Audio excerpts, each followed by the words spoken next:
Hello everyone and a warm welcome to the Directions Live online webinar series by Esri Malaysia. My name is Amir Faisal and I'm your host for today's session. So introducing today's presenter is Alvin Kaur, our Senior Industry Consultant with the Enterprise Consulting team of Esri Malaysia, who will be leading the webinar today. So without any further ado, I shall pass the presentation to Alvin. Over to you, Alvin. Thank you, Amir. Today I'm going to share about putting the geospatial into 5G.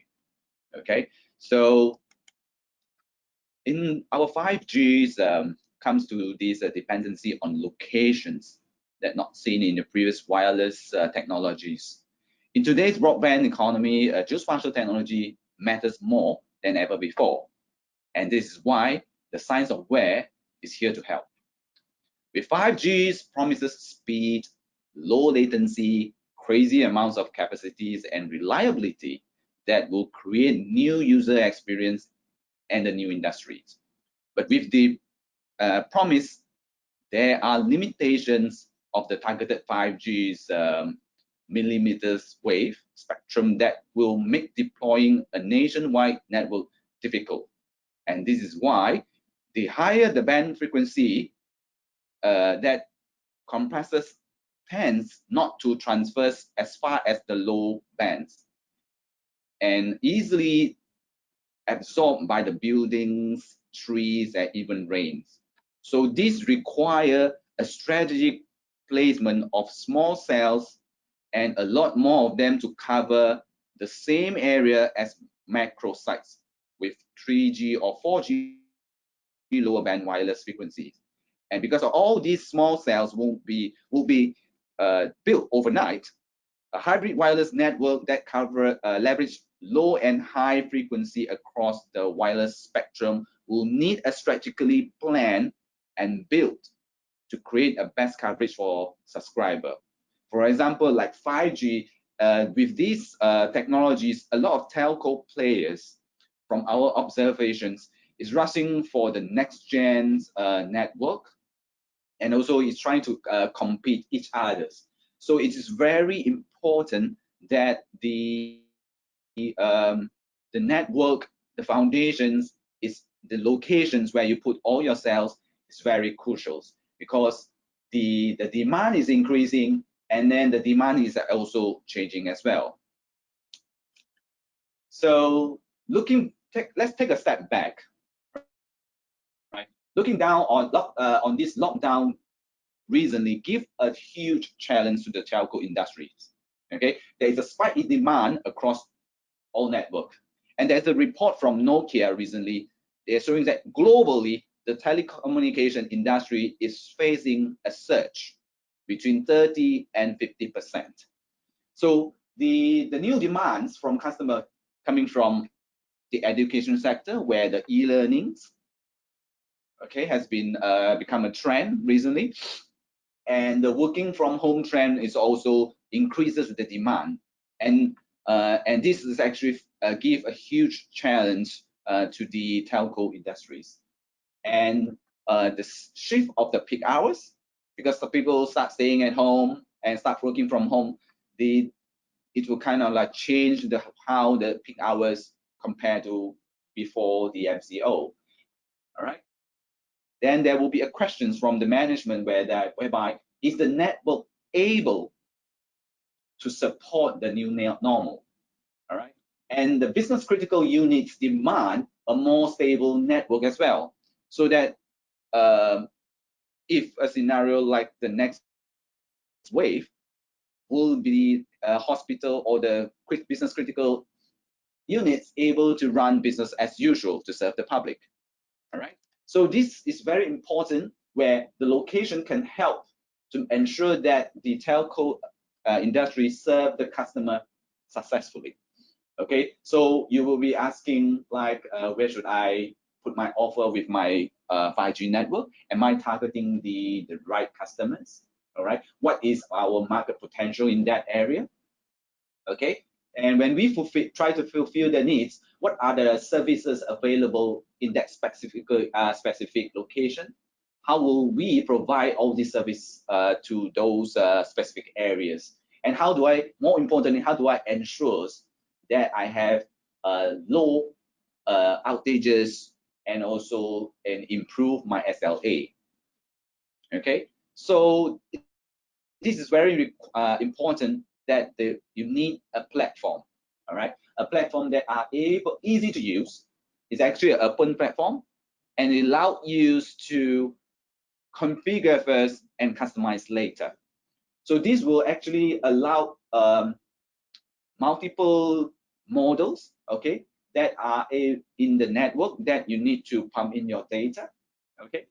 Then you need to have a portal or a platform that able to provide data exchange on any devices, and also able to share your data, share your services, share your application across the department using the same platform.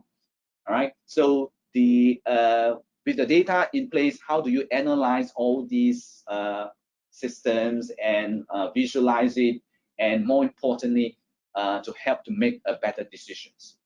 Okay. So in Esri, we offer a complete GIS for the telecommunications. So in oftentimes we talk about system of records. So system records is something where we are able to cater multiple type of data sources. It can be from your backhaul infrastructure data. It can be from your wireless. It can be spatial, non-spatial data. Okay, so with all these data came into the place, you need to have a place that you are able to share. That's where the system engagement came to the pictures, so that the apps and also the maps that you have created can share across not just within the departments, within the organization, and also to the public and the stakeholders as well. So the beauty of it is that whoever view these informations get the same context from the same source. All right. And for the data scientists in the house, this will be their favorite, where system insight will help them to analyze, okay, to predict or do analytics based on the data that they have. So in Esri, we try to cater the business strategy across the telcos, where we think that the NextGen network is something that will suit the current needs, all right? And people are talking about it anyway. So how Esri can help? This will be a demo and presented later on in the demo sessions, all right? So with the field operations, you need to have people go on site, update and service and maintain the cell towers and all that. So how do you monitor the progress? How do you ensure that the staff are correctly addressing the issues if the things has been fixed according to schedules and all that? So you need to the next thing is that you need to have a location analytics, where how our platform can help, right? And same goes to the emerging technologies and digital transformations. So we have some samples about that later on in our slides. Okay. So the communication network now are continually evolving, and this complex network, as you can see in the slides, evolves from planners and engineers that need to proper tools to design the next-gen network as effectively and efficiently as possible, right? They need the tools to properly design a network, no matter the network technology or the architectural, streamline the design through the automation tools, track and manage all of the network design, supporting the fiber, the densifications, and 5G build out, and easily share their design to the fields and other involved in the projects. A complete GIS deliver solutions for all these requirements, and ArcGIS is the only complete GIS design for the telecommunication industry in mind. So let's explore more how ArcGIS can support the planning and engineering next-gen communication network. Okay, there's no deny that today's broadband economy and also social geographic circumstances as a result of the COVID pandemic makes us more dependent on the communication network than ever before. So with the new network technology relying on location and mapping, GIS has been in the forefront. The powerful location and mapping solution provided by GIS make it strong tool for planning, construction, and management of the communication network. So with the release of ArcGIS utility network, Esri has actually re-engineered the underlying network modeling framework with the support of fiber network management solution, giving ArcGIS user and also the partners enhanced network management capability. So this framework that you look at allow for advanced network modeling, enhanced visualizations, embedded the analytics, and easier network access across the organizations. So the communications network foundation support the network management's workflow for planning, for constructing and managing the fiber network, right? So let's go to some of the examples. Okay, so in the NextGen network, the tools that we provide allow the planner to strategically plan where is the best site based on the data, spatial and non-spatial. If you look at the slide on your left, okay, these are the tools where we allow the user to use a web-based analytics tools to look at the demands and also the current available cell sites. Whether is there any demand? Do I need to put a new cell tower based on the PNL? All these data can came to one pictures, and then you can actually share it across after you do the analysis. All right. So without any further ado, let's straight go for a demo. Okay. So now, so first, let me log into this portal. Okay, a portal is where you can actually host all your maps and apps, or even dashboards to support everybody across the organizations. So it can be your wireless site planning, wireless site status inspection dashboard, right? And also it can be in your national subscriber dashboard, something like that. Okay, so let's go to the wireless site planning. So in these apps, okay, you can see that all these cell sites, the one in black is operational. You can see how many of them is in a proposed stage, and the yellow one is giving you the permits, okay, and where is your fiber backbone, and where is your fiber backhaul, and the strength, your signal strength as well. So the green colors is actually showing you that the tower suitability based on the demand.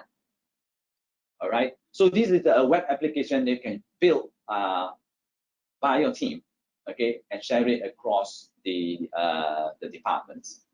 All right. So the next thing is that how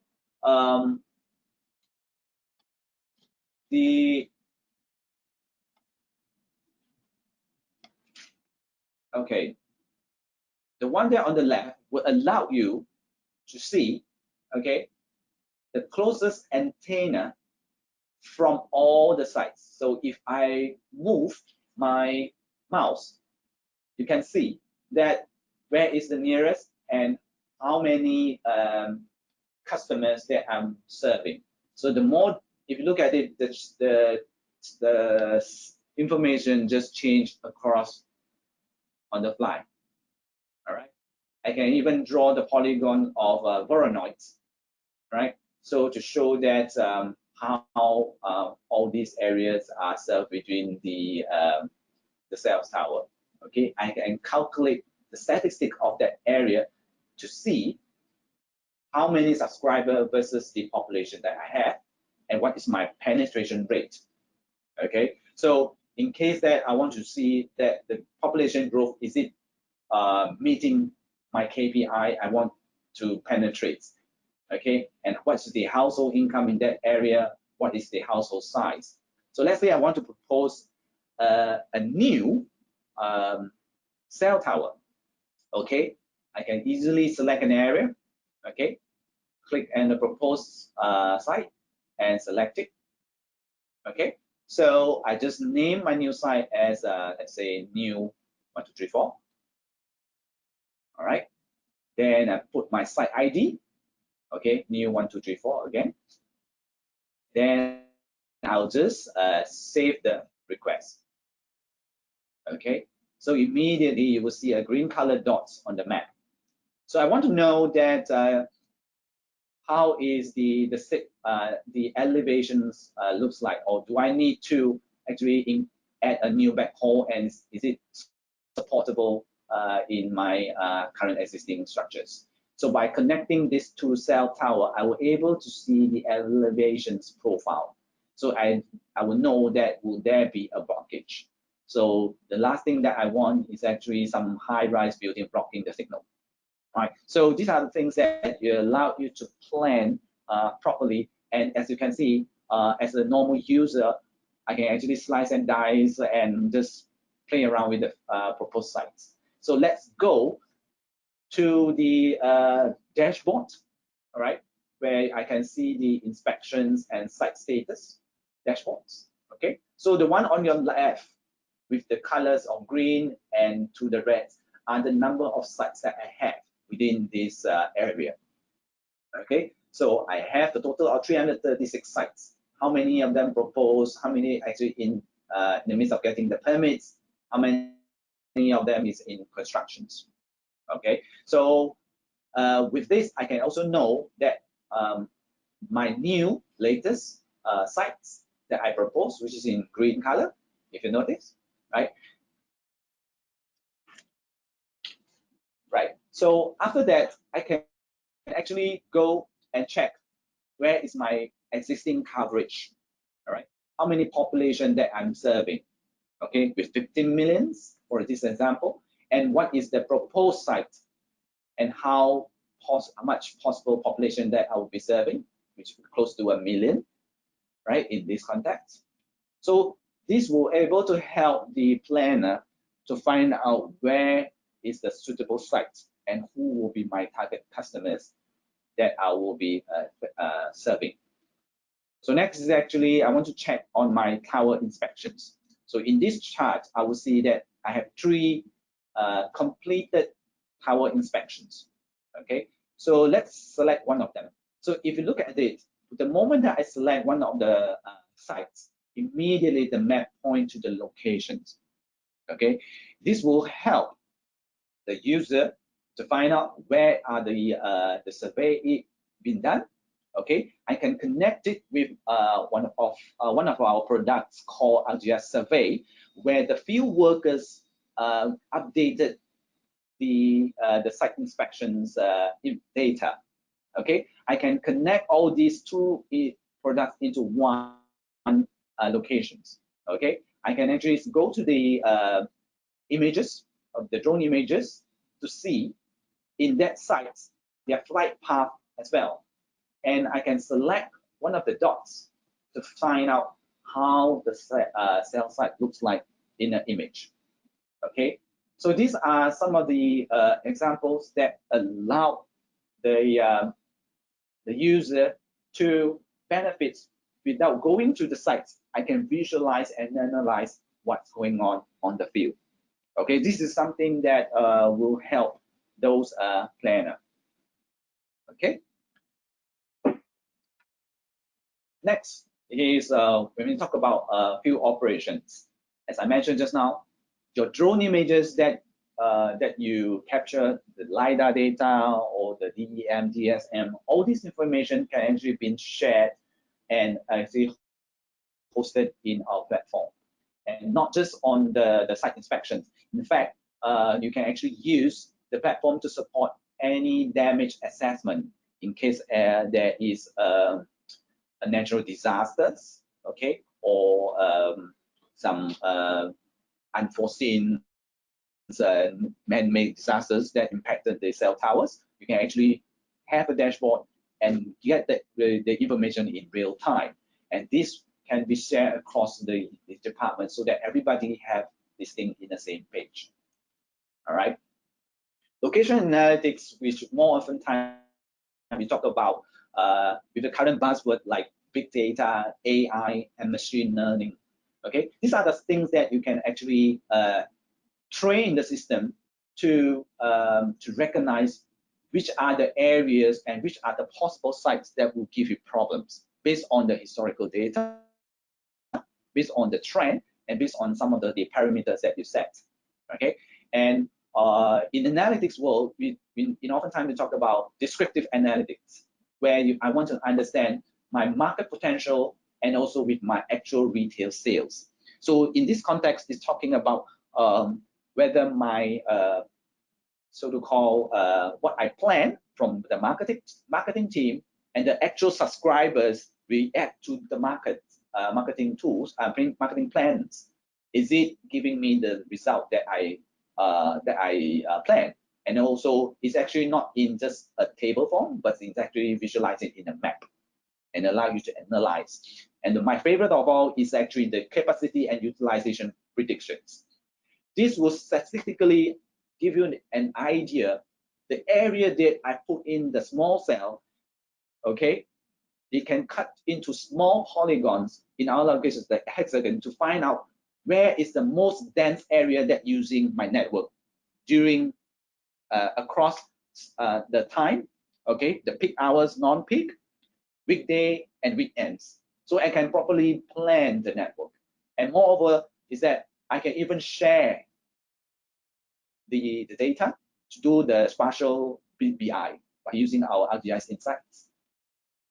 Okay, and the platform is also helping the emerging technologies like those so-called not just the LiDAR, but AR and VR as well. Okay, to help the field workers to properly do their inspection and also do the maintenance as well. And you can put location as a service to share the idea back to the council. The Smart Cities initiative, which heavily depends on those IoT gadgets, where we know that 5G is actually able to help the new demands. All right. Okay, and the last part will be the digital transformations. Okay, so where the data or the geospatial data that you have can actually help to create not just the apps, but you can share the API or as a SDK to support those individual developer who require the telco's data. You can monetize it and share it as an API to help them to build. And you can actually share your API for those certain industry who needed the facilities, okay, to do their planning, for example, like agriculture. Okay, so these are some of the things that you can actually do. And to summarize it, that the telco industry is inherently spatial, whether you like it or not. The technology is advancing very fast so that the network are becoming more complex and customer expectations are changing. And I think everybody in Malaysia feel it the most, especially during the MCO, right? So the innovative telecom organization implement geospatial strategy that integrate mission critical system leveraging the power of location, especially the business critical units like the hospital and also the police and all these business organizations. All right. So lastly is that you can have more of those information about what I shared in this URL, and you can have more in-depth information, and also the case studies are all here and listed it out. And you don't have to worry, these slides will be shared for those registered customers, so that you can have the URL and straight away to find out more. Okay. And next, I'll open it up to the Q&A sessions. So I'll pass it back to you, Amir. Thank you, Alvin. There was an interesting presentation on how GIS plays a role for the telecommunication So we've had a couple of questions come through, and if you have been listening intently to Elvin, and if you haven't had the chance to type out your question, so there's still some time you can do that in the questions pane. To just kick off, we have one from the attendees who actually ask you, within the demo that you showed, which is the dashboard, do I need to actually do customization to it? Or if yes, how long does it take? Thank you for the questions. So the question is about the dashboards that I showed and whether do I need to customize it. So the beauty of using the ArcGIS platform in this is actually we have the dashboards templates. Okay, so you do not require to actually customize it first. Okay, you can configure it by using the templates, putting all these out of the box, we call it features, and then you can actually build the dashboard as what you need. But once you're familiar with the dashboard and you want to customize it according to your business needs, this is the time where you can do a customizations. Okay, so the platform is flexible enough to cater both needs, where to customize and or configure using the out-of-box tools. The next question, please, Ami. Right, thank you, Alvin. So let's take a look at the next question we have from the participant here. I understand Esri has a couple of field applications, and which app would be suitable for, let's say, tower inspection? Over to you, Alvin.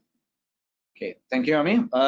So the question is about how do I monitor or how do I use the applications for tower inspections. So basically, if you notice, in Esri we have a bundles of these field mobility apps.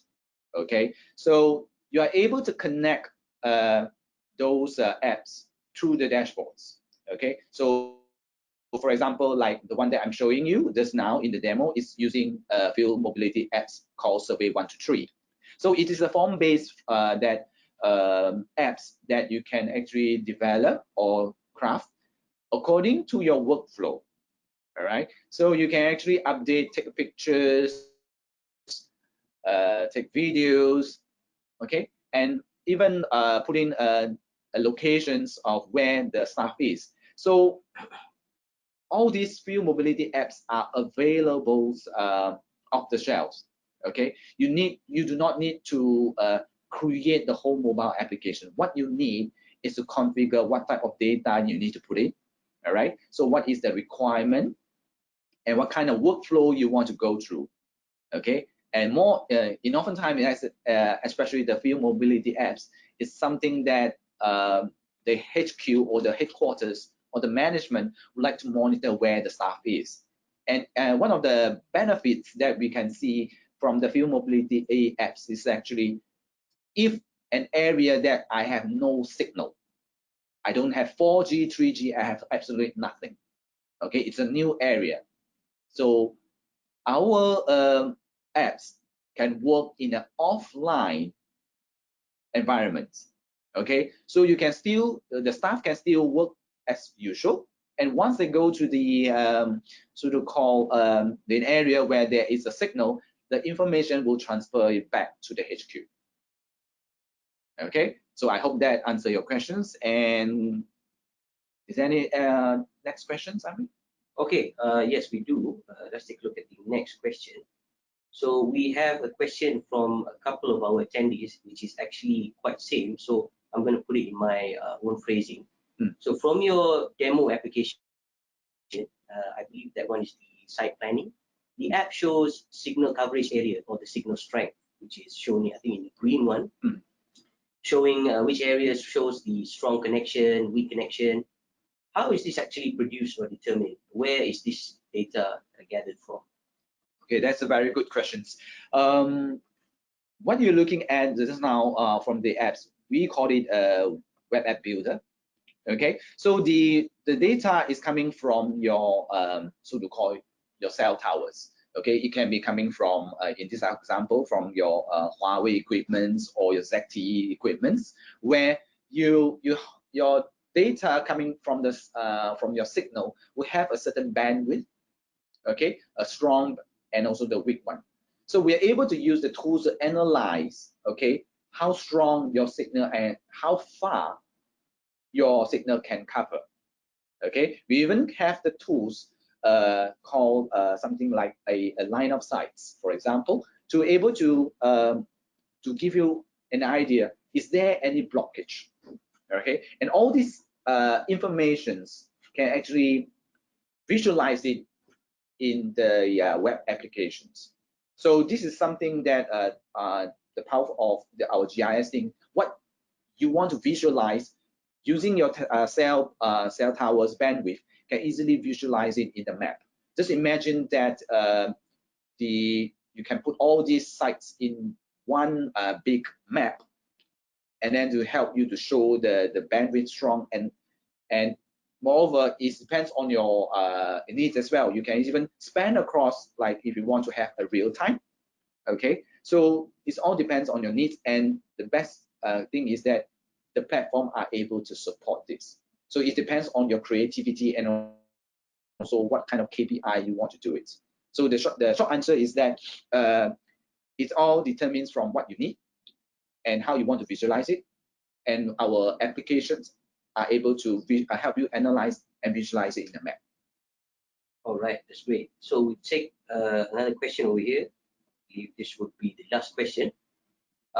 Is this raw data provided by Esri, us? Over to you. Okay, that's a good question. The raw data is actually your data. Okay, so if you are actually, for example, like those cell towers, like the Huawei or ZTE, if you take that example, they have their so to call their data coming in. Like for example, like the RAN. Normally, in telcos, we have this RAN analytics where you want to know that from one tower to another, is there any drop of signals, okay, and then how's the bandwidth looks like, is there any downtime, uptime, all these coming in from the equipment itself. So the platform here can actually work in multiple source of this kind of telco hardware, okay, and their data can push into our environment so that it can actually visualize it for you. So I hope that answers your questions. All right, thank you, Evan. So unfortunately, that's all the time we have today for the questions. So if we have not answered your questions, do not worry, we will surely reach out to you with a response later on. And moving on, so we really love your feedback. So take the time to fill out the brief survey that you will see pop up at the end of the session. So any further feedback or questions can be sent directly to the events@esrimalaysia.com.my. And finally, if you would like to rewatch this webinar or share with your colleagues, the recording will be available shortly on the Esri Malaysia's events page. Once again, I want to thank you, Alvin, and thanks everyone for joining us, and we will see you for the next Directions Live online webinar series. Goodbye.